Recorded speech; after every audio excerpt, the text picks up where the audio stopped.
Hi అండి. మన బాడీలోని త్రిదోషాలు బ్యాలెన్స్డ్గా ఉంటేనే మనం ఆరోగ్యంగా ఉంటాము. అలాంటి త్రిదోషాలని బ్యాలెన్స్గా ఉంచే కాకరకాయని, ఎస్పెషల్లీ కఫాన్ని తగ్గించే ఈ కాకరకాయతోటి ఒక మంచి హెల్దీ రెసిపీ ఈరోజు షేర్ చేయబోతున్నాను. అదే గుత్తి కాకరకాయ. గుత్తి కాకరకాయని చాలామంది చాలా రకాలుగా చేస్తూ ఉంటారు, కానీ నేను కొంచెం హెల్దీ వేలో చాలా త్వరగా అయిపోయేలాగా చేస్తూ ఉంటాను. ఆ ప్రాసెస్ ఏంటో ఈరోజు వీడియోలో చూద్దాం. ఫస్ట్ అయితే కాకరకాయలని నేను నీట్గా వాష్ చేసేసుకొని స్టీమ్ చేస్తాను. ఇలా స్టీమ్ చేయడం వల్ల మనకి ఫ్రై చేసే టైం అనేది మనకి సేవ్ అవుతుంది. ఒక 8 నుంచి 10 నిమిషాల వరకు టైం పడుతుందండి, మనం తీసుకునే క్వాంటిటీని బట్టి. ఇప్పుడు నేను తీసుకున్న క్వాంటిటీకి ఒక 10 నిమిషాలు టైం పట్టింది స్టీమ్ అవ్వడానికి.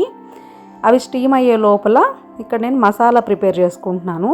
అంటే లోపల స్టఫ్ చేస్తాం కదా గుత్తి కాకరకాయకి, దానికోసం నేను ఒక 2 టేబుల్ స్పూన్ల వేరుశనగపప్పు, ఒక 2 టేబుల్ స్పూన్ల నువ్వులు, ఒక 2 టేబుల్ స్పూన్ల ఎండు కొబ్బరి పొడి అన్నీ నీట్గా మీడియం ఫ్లేమ్లో పెట్టుకొని ఫ్రై చేసి పక్కన పెట్టేసుకున్నాను.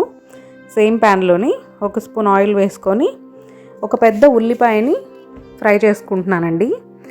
ఉల్లిపాయలు వేయడం వల్ల ఏమవుతుందంటే మనకి స్టఫింగ్ అనేది క్వాంటిటీ పెరుగుతుంది.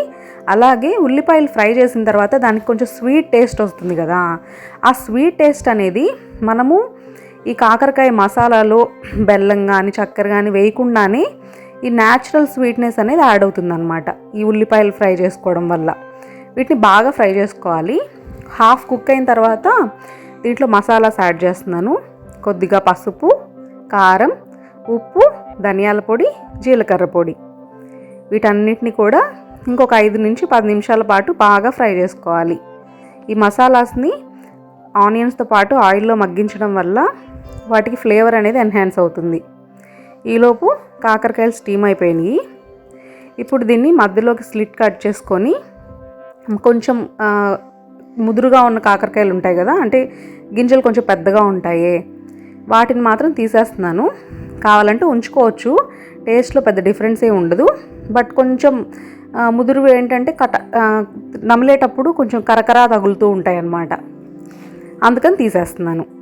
లేతగా ఉన్న కాకరకాయల్లో మాత్రం గింజలు అలాగే ఉంచేసాను చూడండి.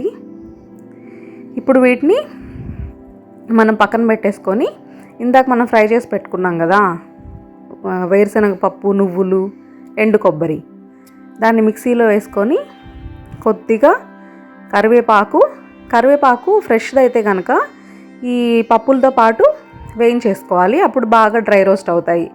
నా దగ్గర ఆల్రెడీ ఎండబెట్టిన కరివేపాకు ఉంది, డ్రైడ్ కరివేపాకు, దాన్ని ఒక 5-6 రెబ్బలు వేసుకుంటున్నాను. వీటితో పాటుగా ఒక 4-5 రెబ్బలు వెల్లుల్లిపాయలు కూడా వేసుకోవాలి. వెల్లుల్లిపాయ కారం టైప్ అన్నమాట ఇది. కొద్దిగా ఎక్కువే వెల్లుల్లిపాయలు వేసుకుంటే మంచి ఫ్లేవర్ ఉంటుంది. వీటిని ఇప్పుడు కచ్చా పచ్చాగా గ్రైండ్ చేసుకోవాలి. ఇలా మిక్సీని పల్స్ మోడ్లో పెట్టి గ్రైండ్ చేసుకుంటే ఇలా కోర్స్ పౌడర్ లాగా గ్రైండ్ అవుతుంది. ఇప్పుడు ఈ పౌడర్ని ఆనియన్ మిక్స్లో వేసేసుకోవాలి. ఆల్రెడీ స్టవ్ ఆఫ్ చేసేసానండి.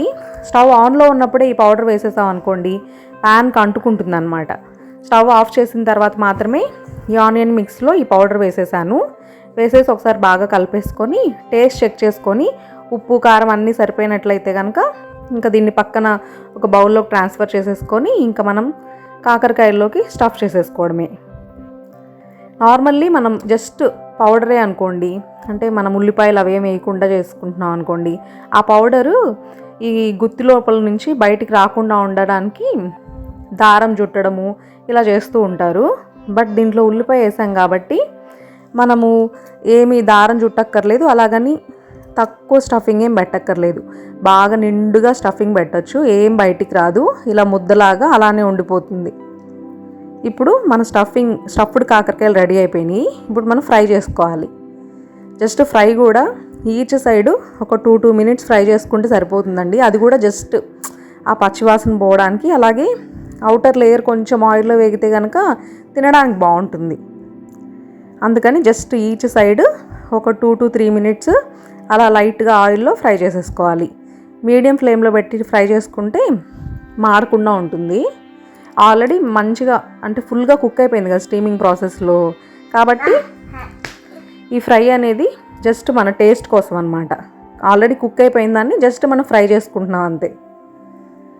ఇలా అన్ని సైడ్స్ ఫ్రై చేసేసుకున్న తర్వాత మన గుత్తి కాకరకాయ అయితే రెడీ అయిపోయిందండి. ఇప్పుడు దీన్ని మనం రసమన్నంలో కానీ, సాంబార్ రైస్లో కానీ, ఈవెన్ పెరుగన్నంలో కూడా నంచుకోవడానికి చాలా చాలా బాగుంటుంది. కానీ నేను మాత్రం ఆగని బ్యాచ్ అనమాట. అందుకే అప్పుడే అవ్వని రైస్ పెట్టేసుకొని దాంట్లో కొద్దిగా నెయ్యి వేసేసుకొని ఈ గుత్తి కాకరకాయలు టేస్ట్ చూద్దామని చెప్పి టేస్ట్ చేశాను. చాలా బాగున్నాయి, మీరు కూడా ట్రై చేయండి.